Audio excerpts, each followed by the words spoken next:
Bien, ¿recuerdan? La última clase, nosotros lo que habíamos estado trabajando era sobre herramientas cuantitativas. ¿Mm? Y habíamos presentado dos herramientas cuantitativas en su momento, que era balance de masa, balance de carga. Y esas dos herramientas cuantitativas las habíamos explicado como análogos a la ley de conservación de la masa y al principio de electroneutralidad de la materia. ¿Mm? Entonces, a partir de estos dos conceptos que son teóricos y valiéndonos de descripciones cualitativas del sistema, que son las reacciones involucradas, que nosotros habíamos llegado a las expresiones matemáticas de balance de masa y balance de carga. ¿Sí? Entonces, habíamos hecho nuestras expresiones para especies ácido débil, ácido fuerte, ¿sí? También habíamos trabajado con base débil y con bases fuertes. Y lo que habíamos hecho finalmente era complejizar un poquito el sistema trabajando con una base diprótica. Hoy lo que vamos a hacer es continuar trabajando con especies polipróticas a nivel teórico para describir el sistema, pero acá trabajamos con bases, hoy nos toca trabajar con ácidos. ¿Sí? ¿Alguna consulta que tengan respecto de lo de la clase pasada?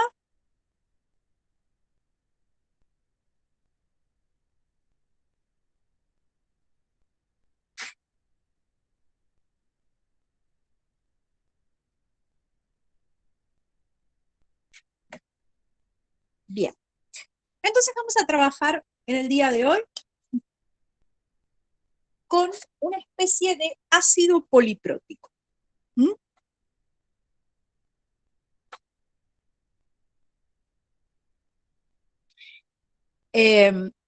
A ver, me preguntan si ácido base diprótico fuerte que débil. No, el tema es las especies polipróticas son siempre débiles. O sea, a cada una de sus disociaciones es posible asociarles una constante.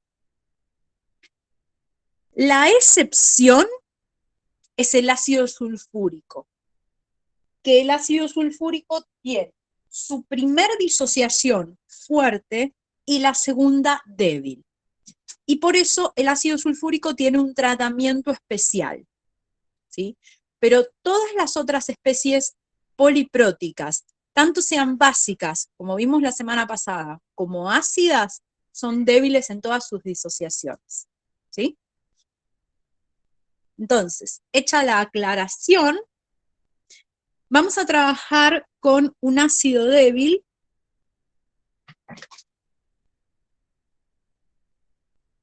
Vamos a complejizar un poquito más. Vamos a poner con 3 hidrógenos. ¿Sí? Asociado a estas 3 disociaciones, vamos a tener una K ácida 1, una K ácida 2 y una K ácida 3. Y vamos a definir que la concentración inicial va a ser C. ¿Mm? Bien, entonces, ¿por dónde debemos empezar con la descripción del sistema? La descripción del sistema, ¿por dónde empieza? Por la parte cualitativa. Bien, ¿y la parte cualitativa qué son? O sea, ¿qué es? Las reacciones, ¿sí? Reacción, siempre que la reacción sea reversible, le vamos a escribir su constante, ¿sí? En esto hay que ser ordenadito. Entonces, vamos a escribir, ¿sí? Siempre cuando escribo la reacción, es indispensable escribir los estados de agregación. ¿Se acuerdan por qué es indispensable escribir los estados de agregación?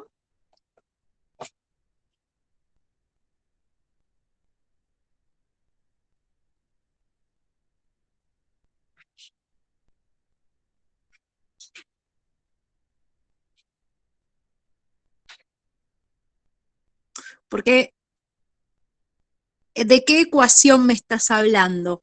Acá nos comparten, para saber si entran en los equilibrios, ojo, cuidado con el uso de la terminología. Este sistema puede o no estar en equilibrio, ¿sí? En particular, para cualitativa trabajamos en el instante en el cual este sistema llega al equilibrio, ¿sí? Pero este sistema puede o no estar en equilibrio, es un sistema reversible, ¿sí?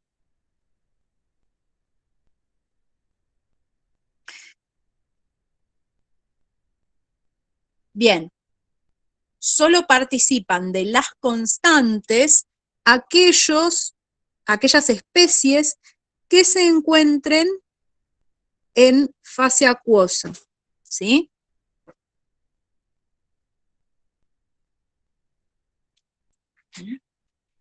Bien, esto es una constante ácida, constante de equilibrio, ley, o sea, expresión de la ley de acción de masas, ¿sí?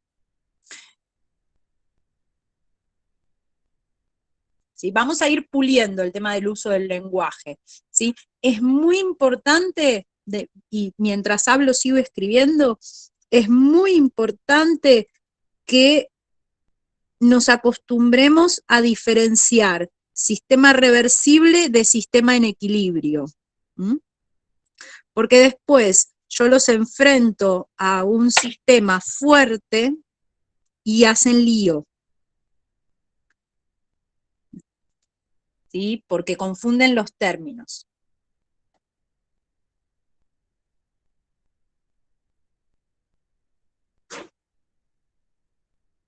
¿Mm?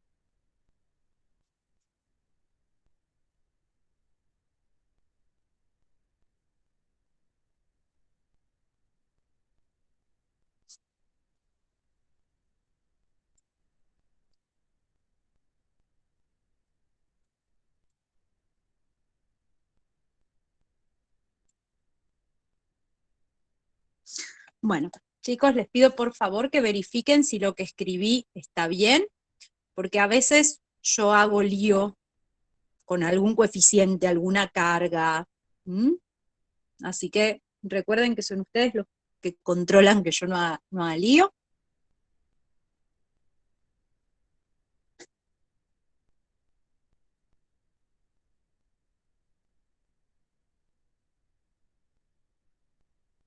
¿Mm? Bien, ¿les parece que está bien? ¿Para qué querés que baje la hoja, corazón? Si bajo la hoja, pierdo una parte. ¿Sí?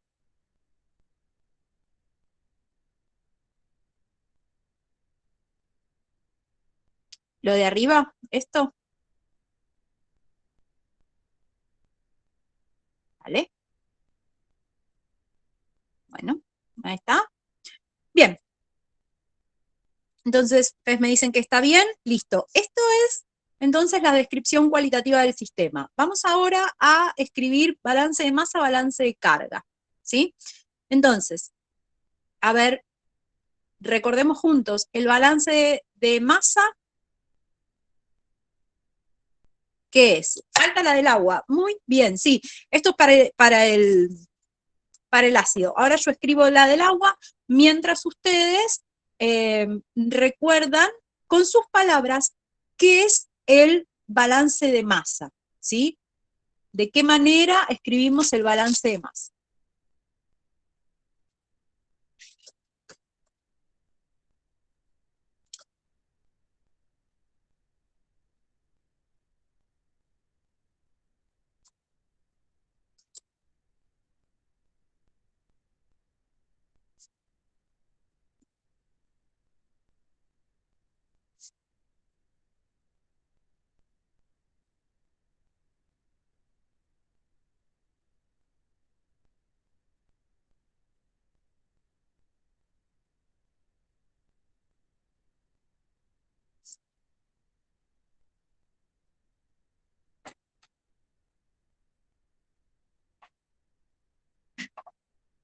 No, el balance de masa no tiene que ver con balancear ecuaciones, ¿sí?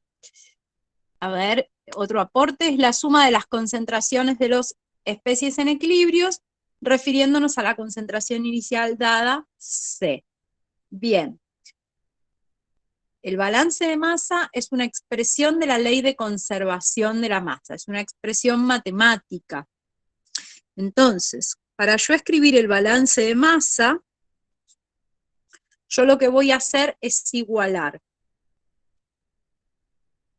la concentración teórica, ¿sí? La concentración C,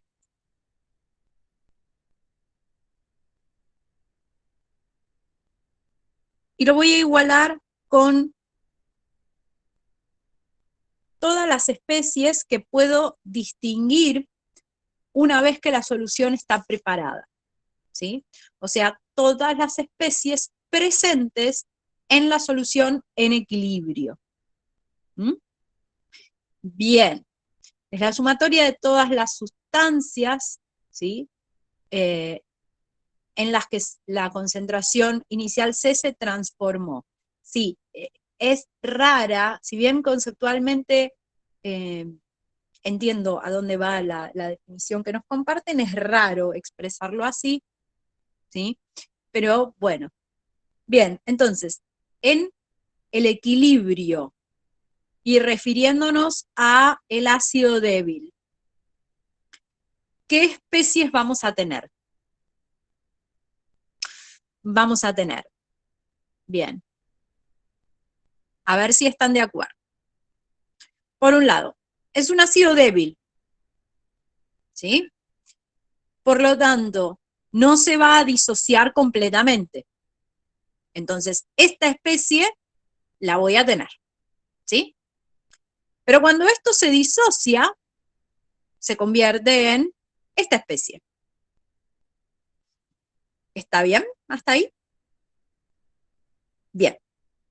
Ahora, esta especie no permanece estática, sino que puede volver a formar el ácido, pero también puede volver a disociarse, formando esta especie de acá. ¿Mm?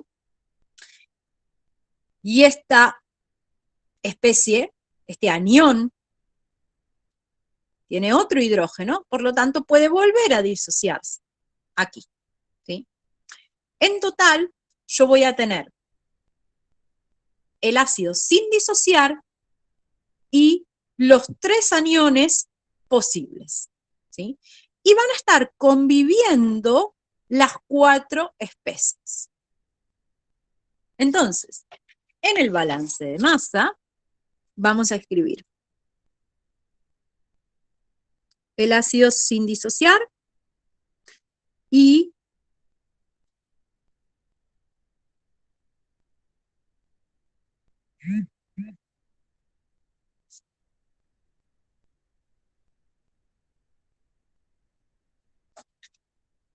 vamos a sumar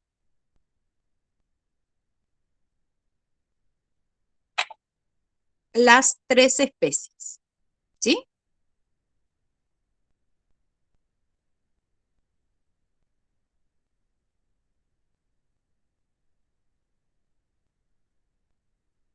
Bien, ¿estamos de acuerdo con esta expresión del balance de masa? Bien. Vamos entonces ahora a escribir el balance de carga. Para escribir el balance de carga, lo primero que tengo que hacer es reconocer todos los iones que están presentes. Entonces aquí es donde tengo que acordarme, como muy bien acotaron ustedes, que no solamente tengo estas tres reacciones ocurriendo, sino que en el equilibrio también va a estar esta reacción que corresponde a la autoprotólisis del agua. Entonces, tomando en consideración eso, yo sé que voy a tener en la expresión del balance de carga, yo tengo que acomodar como aniones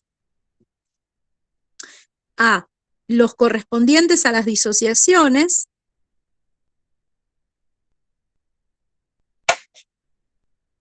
más el oxidrilo que corresponde a la disociación del agua.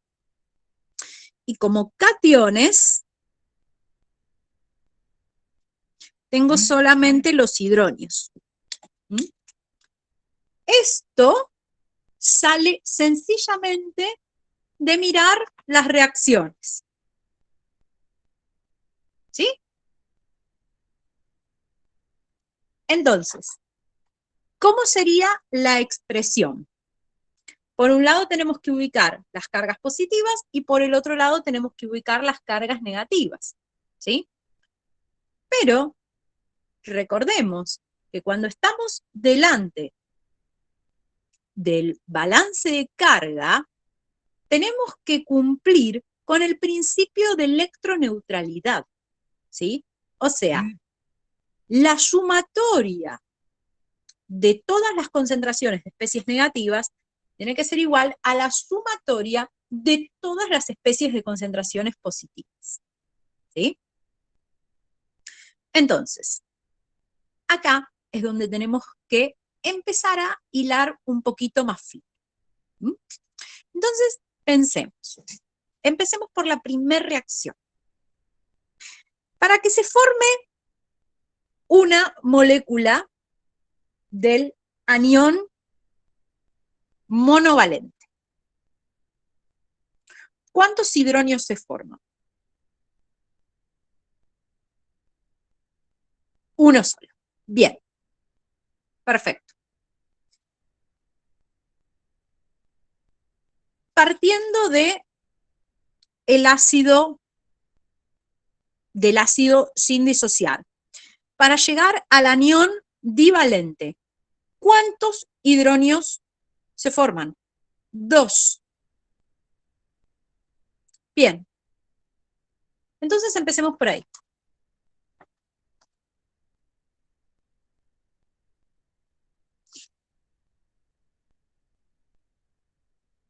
La concentración de hidronio, que no lleva coeficiente,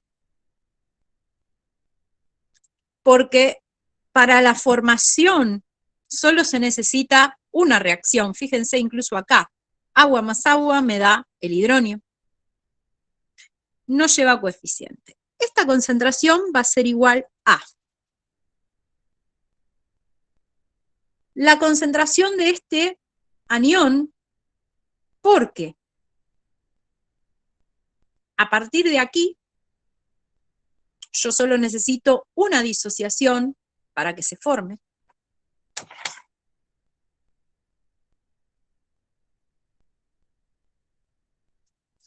Más. Vamos con el segundo. Bien. Para que se forme este, significa que se me formaron 2 hidronios. Bien, tengo que compensar de alguna manera que se me forman 2 hidronios. ¿Cómo compenso? Multiplicando la concentración por 2. ¿Sí? Recuerden que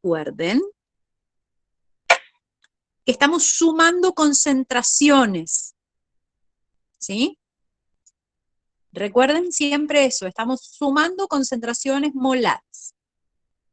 Bien. Vamos por el último anión, el trivalente. Para que se forme uno de estos, ¿cuántos hidronios se formaron?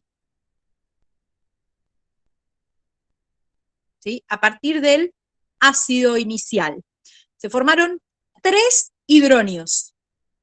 Entonces, la formación de este anión multiplicó por 3 la concentración de hidronios. ¿Sí? Para que se forme uno de estos, los hidronios se multiplicaron por 3. ¿Cómo compenso eso? Sumando 3 veces la concentración del anión.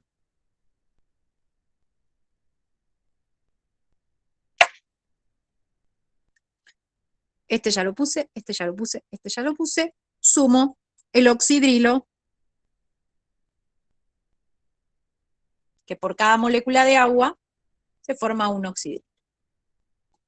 Bien. Va quedando de a poquito, un poquito más claro cómo es la expresión del balance de carga, de dónde salen los coeficientes. Estos coeficientes son coeficientes compensadores, ¿sí? Porque para que se forme este anión, esta concentración aumenta.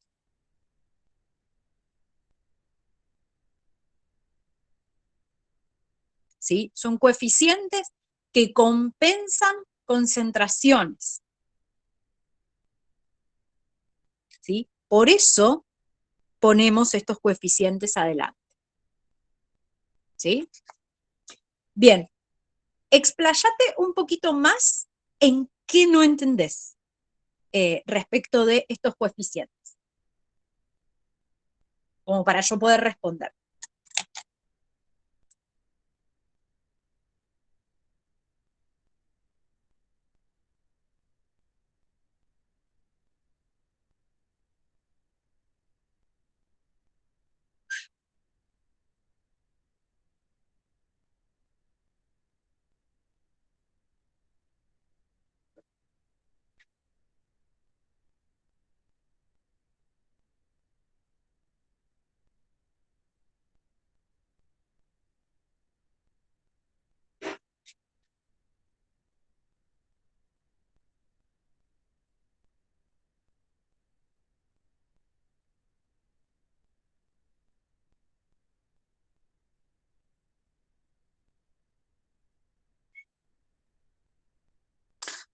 Bien.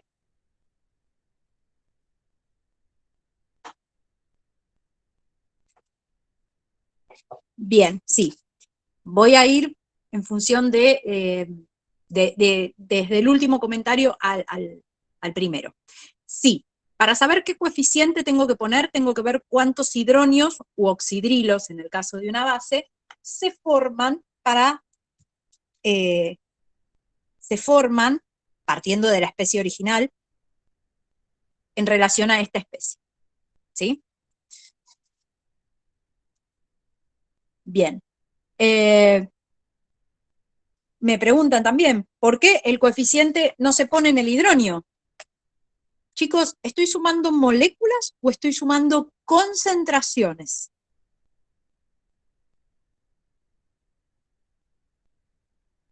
Concentraciones molares. ¿Y estas concentraciones que estoy sumando son reales? O sea, si yo pongo un pHímetro, ¿puedo medir la concentración puedo medir el pH y eventualmente con eso calcular la concentración de hidronio? Sí, bien, exactamente.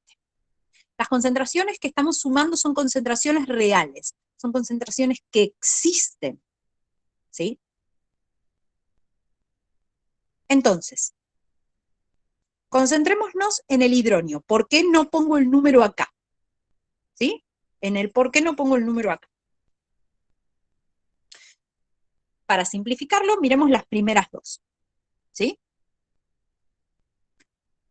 Existe la primera disociación, se disocia en el primer hidrógeno, ¿sí? Esta primer disociación es responsable de generar una determinada cantidad de cationes y por lo tanto de darle a la solución determinado pH. ¿Sí? Bien. Ahora ocurre una segunda disociación. Esta segunda disociación genera nuevos hidronios y estos hidronios no es que van a estar en otro vaso, van a estar en el mismo vaso que estos, ¿sí? Y yo no los puedo distinguir, o sea, el electrodo del pHímetro no puede distinguir estos son los hidronios de la primera disociación y estos son los hidronios de la segunda disociación. Son todos hidronios, ¿sí? Todos son hidronios. ¿Y el pHímetro qué va a medir? La totalidad de estos hidronios. ¿Sí? ¿Hasta ahí me siguieron? Bien. Entonces, esta concentración va a ser el total que corresponde a la parte positiva. ¿Sí? Para que se forme este hidronio,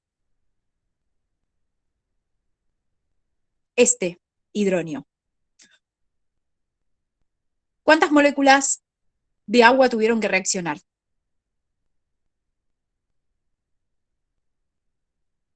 Una. Para que se forme ¿cuántas moléculas de agua tuvieron que reaccionar? Para que se forme ¿cuántas moléculas de agua tuvieron que reaccionar? No, dos no. Dos no. Vayamos a Bronsted-Lowry. Recordemos Bronsted-Lowry.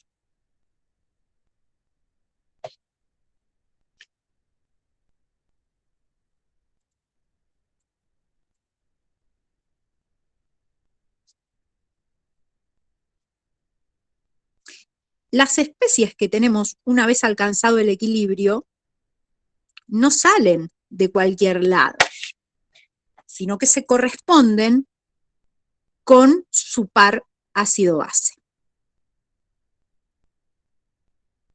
Bien. Acá, en esto. ¿Quién es el ácido y quién es la base?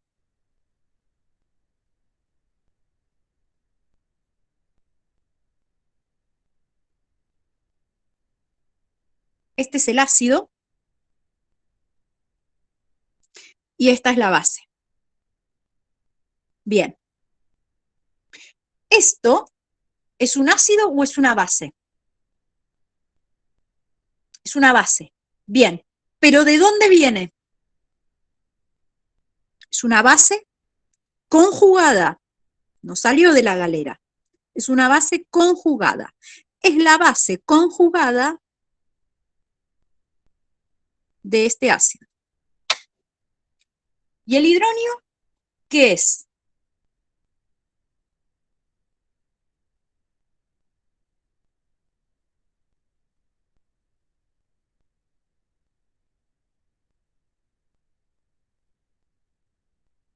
Ácido conjugado del agua.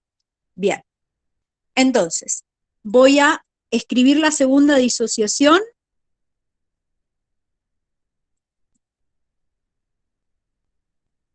Con estas aclaraciones de pares ácido-base.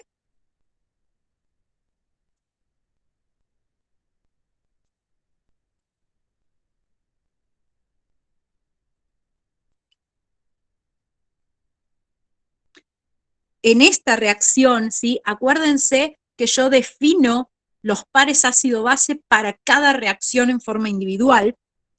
En esta reacción, el anión monovalente es el ácido, el agua es la base, el anión divalente va a ser la base conjugada,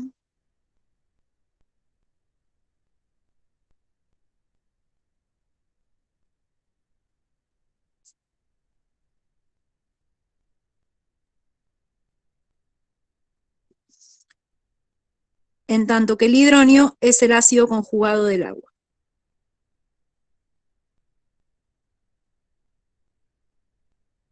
Bien. Entonces, Empiezo por la primera, miro el hidronio. ¿Cuántas moléculas de agua reaccionaron para formar el hidronio? Una. Acá. ¿Cuántas moléculas de agua reaccionaron para formar este hidronio? Una. Bien. Para formar un hidronio, que es el ácido conjugado del agua, necesito un agua. Por ese motivo,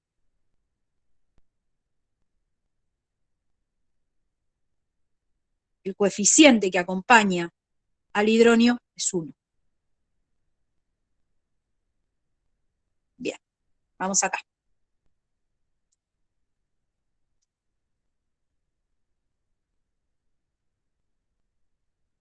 Para llegar acá, reacciona una, ¿sí? Se genera un hidronio. Para llegar acá, reacciona una molécula del anión monovalente. ¿Cuántos hidronios se generaron? 2. Bien.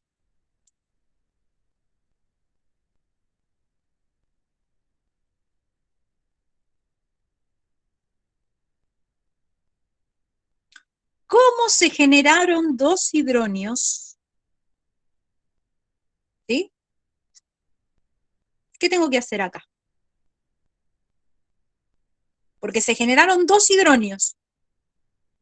¿Cómo compenso a nivel concentraciones?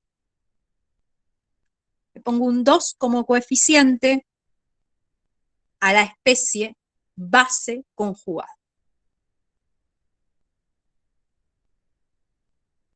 Más, que acá me lo comí, por cada uno de estos se forma un hidronio y lo pongo, por más que acá no escribí la reacción, está del otro lado, para formar uno de estos necesito 3 hidronios. O sea, se forman 3 hidronios, ¿sí? De alguna manera lo tengo que compensar. No es un concepto fácil desde el punto de vista teórico, ¿eh? Así que lo vamos a seguir trabajando. Tenemos tiempo.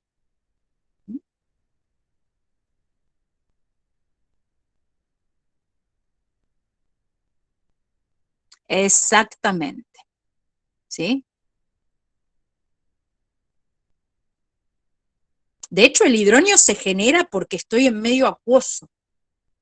¿Sí? El hidronio y el oxidrilo son 2 especies que nunca van a faltar en el balance de carga.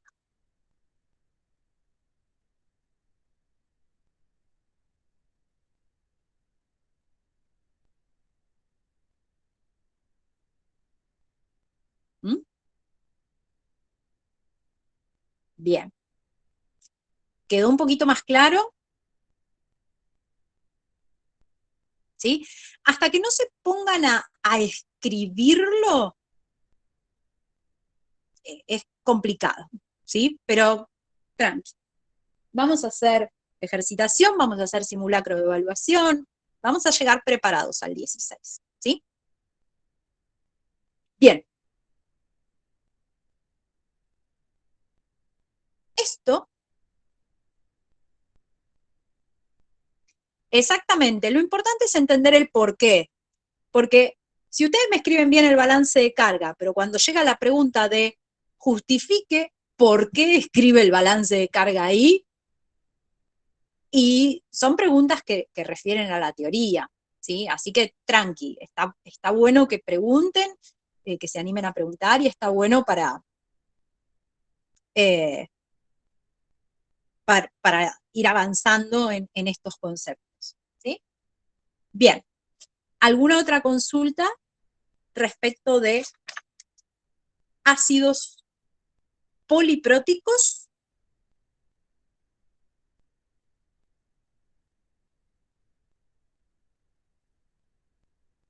¿No? Bueno, vamos a empezar entonces ahora con una nueva especie, ¿sí? No sé si recuerdan, pero yo a ustedes les había dicho que íbamos a trabajar en ácido base en particular, íbamos a trabajar con un listado de eh, especies en general, y en función de qué especie se trataba, nosotros vamos a poder describirla de manera diferente.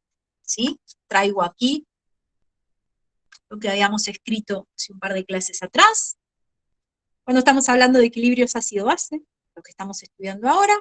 Vamos a hablar de especies fuertes, especies débiles, vamos a hablar de mezclas, vamos a hablar de polipróticos, vamos a hablar de sistemas donde hay hidrólisis y vamos a hablar de sistemas reguladores. ¿Sí? Bien.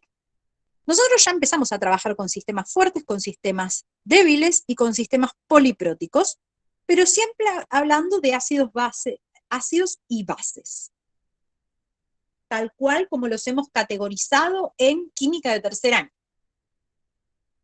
Vamos ahora a poner un poquito de luz sobre este tema, que es los sistemas de hidrólisis. ¿Sí? Y voy a ir tirando mitos. Quédense tranquilos, esto lo vamos a ver con detalle la semana que viene. ¿Sí?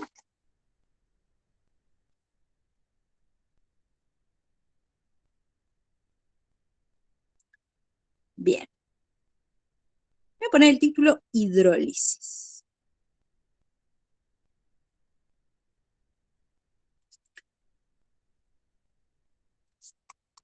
¿Sí?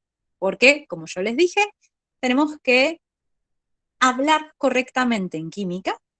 Bueno, entonces vamos a definir formalmente qué es hidrólisis y después vamos a ver para qué se suele usar el término. ¿Sí? Esto es como cuando hablamos de equilibrio.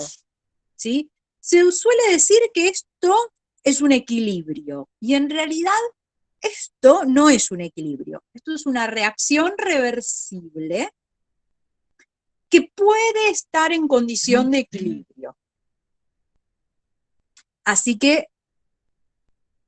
vamos a hablar ahora de qué es la hidrólisis. Entonces los invito a ustedes, muchos de ustedes este término ya lo han usado el año pasado.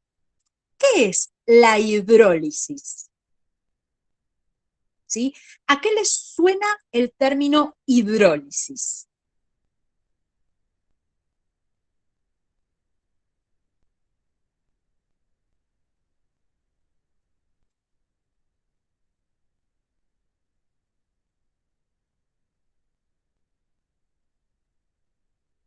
Bien. Hay algunos que no se acuerdan, hay algunos que me empiezan a hablar de sales. Bueno, vamos a empezar por la palabra. ¿Sí? Yo tengo la palabra así, la voy a cortar. Hidro, ¿a qué nos hace referencia? Agua, muy bien, agua. Lisis, ¿a qué nos hace referencia? A ruptura, a separación, ruptura. Una reacción de hidrólisis es una reacción en la cual ocurren rupturas, ocurren vencimiento, ocurre formación de enlaces con el agua. ¿Sí? Hablar de una reacción de hidrólisis significa que estamos hablando de una reacción donde interviene el agua y donde la molécula de agua cambia. Entonces, esta reacción categoriza como hidrólisis.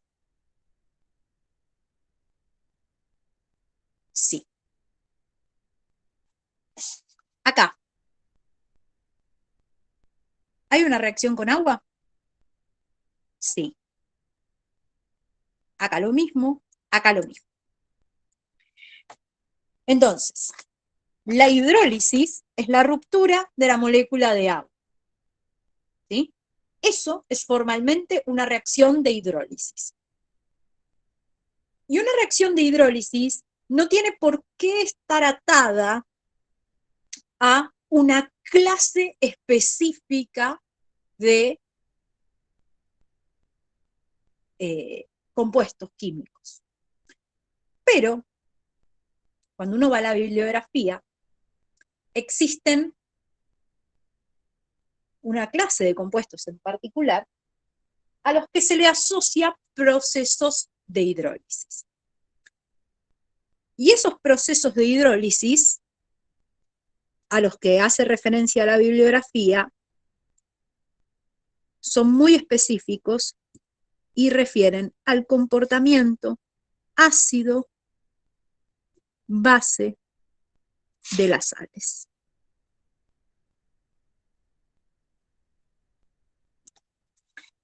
Las sales pueden exhibir, no todas, pero algunas de ellas pueden exhibir comportamiento ácido-base. Cuando se habla de reacciones de hidrólisis, muchas veces, en realidad, a lo que hace referencia es a esto. ¿Sí? Entonces vamos a ver cómo diferenciar ese comportamiento ácido-base de las sales. ¿Sí? Y para trabajar con esto, lo primero que tenemos que hacer es una nota legal, que hasta por ahora, en esta primera parte, vamos a estar trabajando con sales solubles.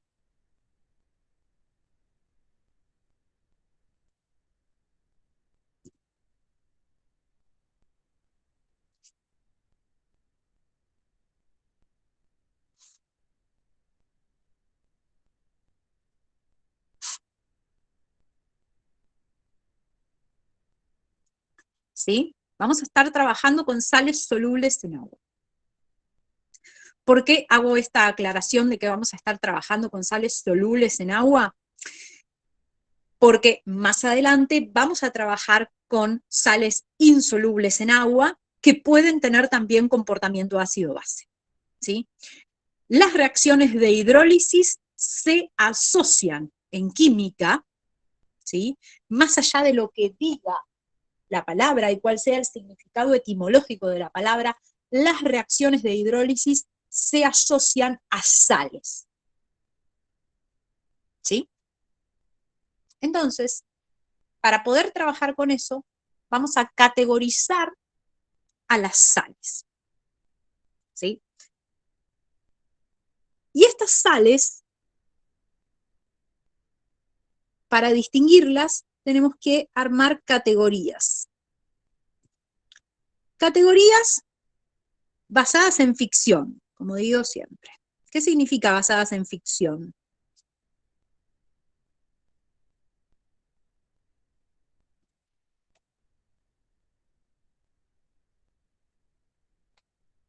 ¿Qué me dicen? ¿Qué significa basadas en ficción?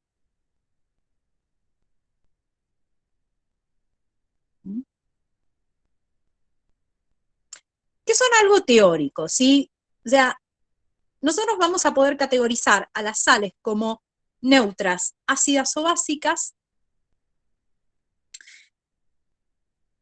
en función de una reacción, ¿sí? De una reacción de neutralización. ¿Mm? Entonces, por ejemplo,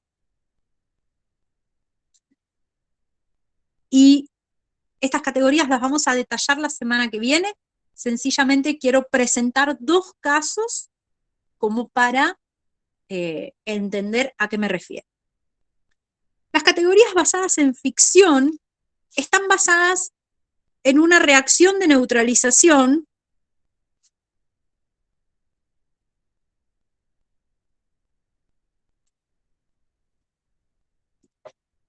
que puede ocurrir,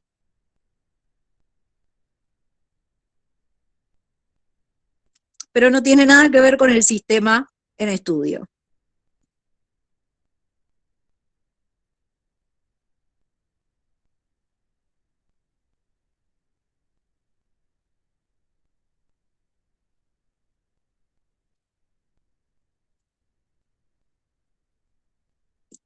Sí, así tan crudo como se los digo. Bien, entonces, por ejemplo, el cloruro de sodio es una sal soluble en agua. Bien, si yo tuviera que obtener cloruro de sodio a partir de una reacción de neutralización, ¿quiénes deberían reaccionar para yo obtener cloruro de sodio?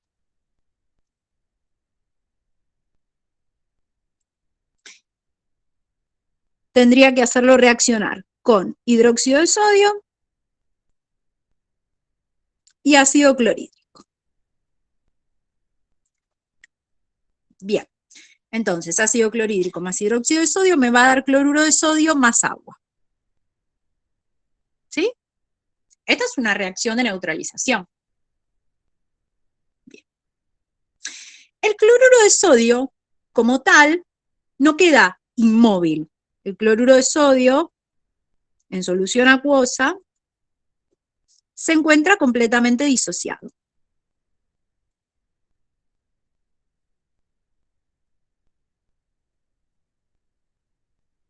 Bien. Estas dos especies, ¿las podemos categorizar como fuertes o como débiles?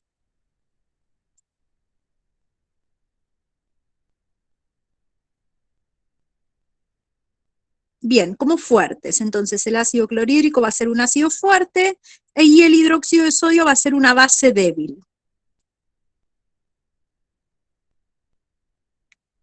Perfecto. Una base débil, ¿por qué? Una base fuerte.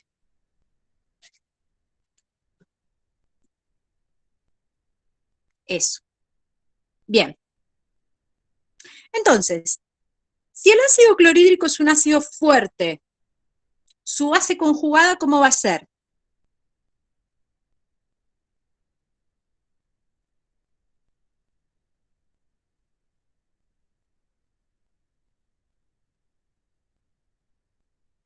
Bien, la base conjugada va a ser el cloruro y va a ser una base conjugada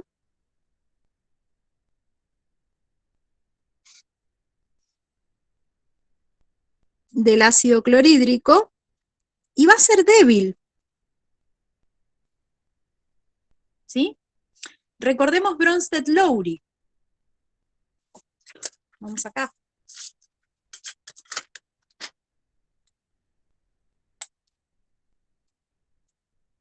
Ácido clorhídrico. Más agua.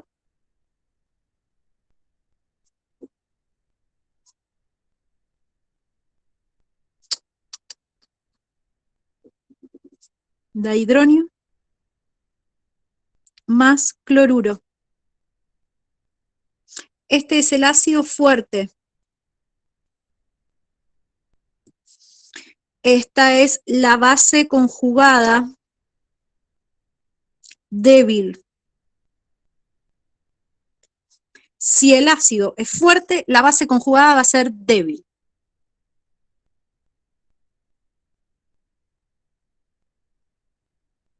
Bien. ¿Y qué significa que sea débil en términos de Bronsted-Lowry? ¿Alguno se acuerda?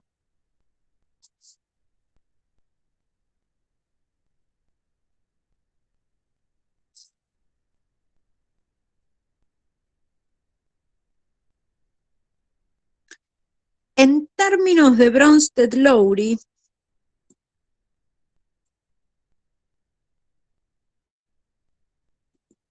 significa que no reacciona con el agua.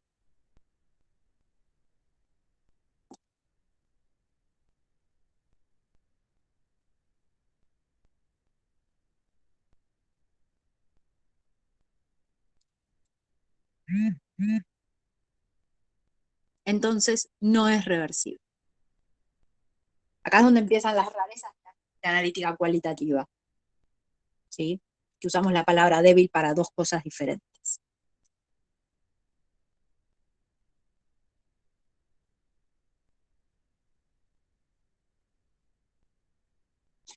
Si la base conjugada es débil, significa que no reacciona con el agua. Bien. Entonces el cloruro, sí, esta es la hoja anterior. Entonces el cloruro no va a reaccionar con el agua. Hagamos lo mismo con el sodio. El catión sodio viene del hidróxido de sodio, ¿sí? Entonces, el hidróxido de sodio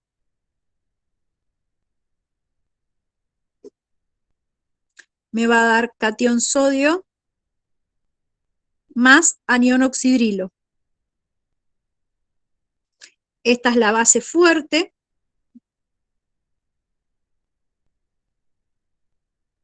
¿Y quién es el ácido conjugado del hidróxido de sodio?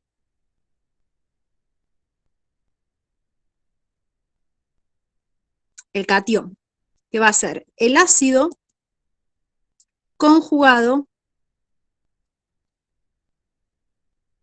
débil.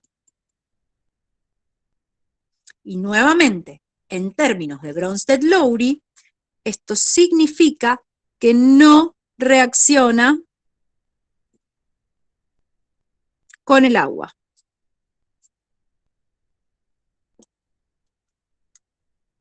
Entonces, el sodio va a ser el ácido conjugado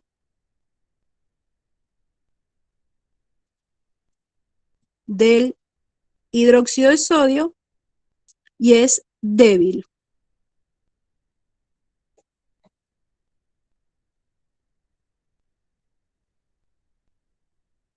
¿Hasta acá me siguieron? No reacciona con el agua. Bien.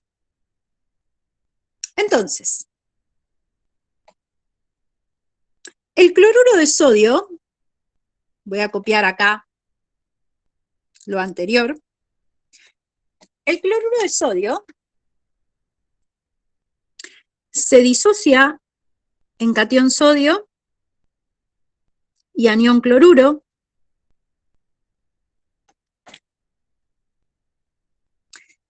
y tanto el catión como el anión no reaccionan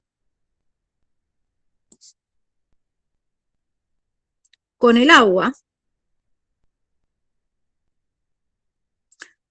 porque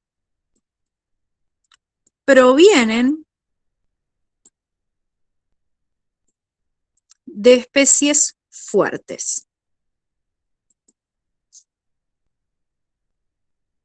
Y acá es donde está la ficción, que yo les decía. Provienen entre comillas, ¿sí? Porque cuando yo tengo un frasco de cloruro de sodio, lo escribí, provienen entre comillas, ¿sí? Porque cuando yo tengo un frasco de cloruro de sodio, el frasco es de cloruro de sodio, no es de ácido clorhídrico que está reaccionando con hidróxido de sodio, ¿sí? Por eso es una categoría basada en la ficción, ¿sí? Porque está basada en una reacción de neutralización que puede ocurrir, porque esta reacción puede ocurrir en la vida real, de hecho ustedes la hicieron en cuarto, pero no tiene nada que ver con el sistema de estudio, ¿sí? Porque esta reacción puede ocurrir, pero yo el sistema que estoy estudiando es este, que es el cloruro de sodio. Entonces, el cloruro de sodio, tanto su catión, sodio, como su anión, cloruro, no reaccionan con el agua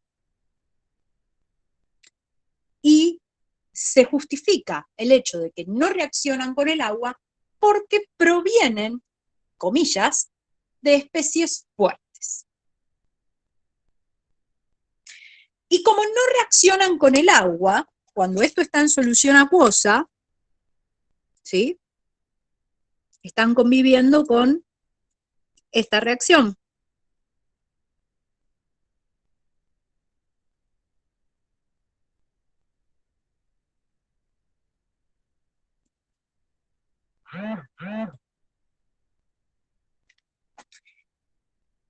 ¿La presencia del cloruro de sodio en agua modifica la autoprotólisis del agua?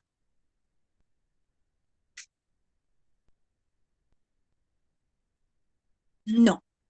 Bien. Entonces,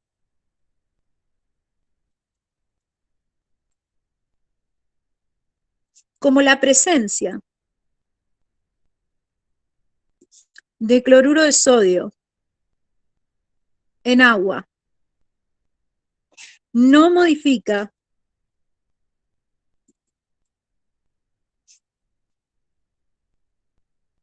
la reacción de autoprotólisis, ¿cuál es el pH de esta solución?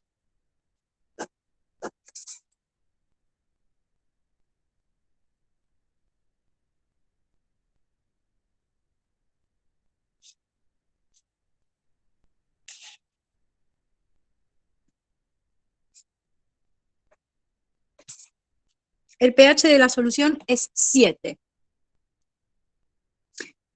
y se categoriza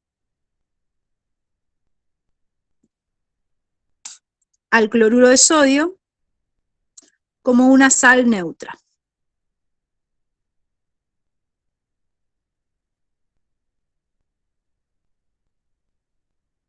No modifica el pH.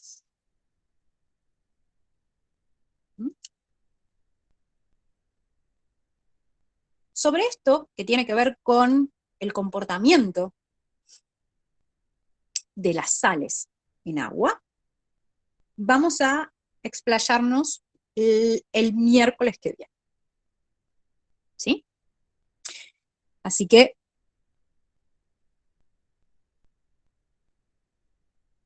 ¿hay alguna consulta hasta lo que vimos hoy?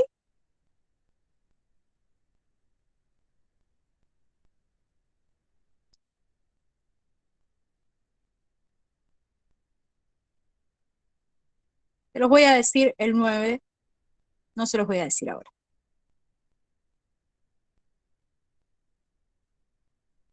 ¿Hay alguna consulta del contenido de la clase?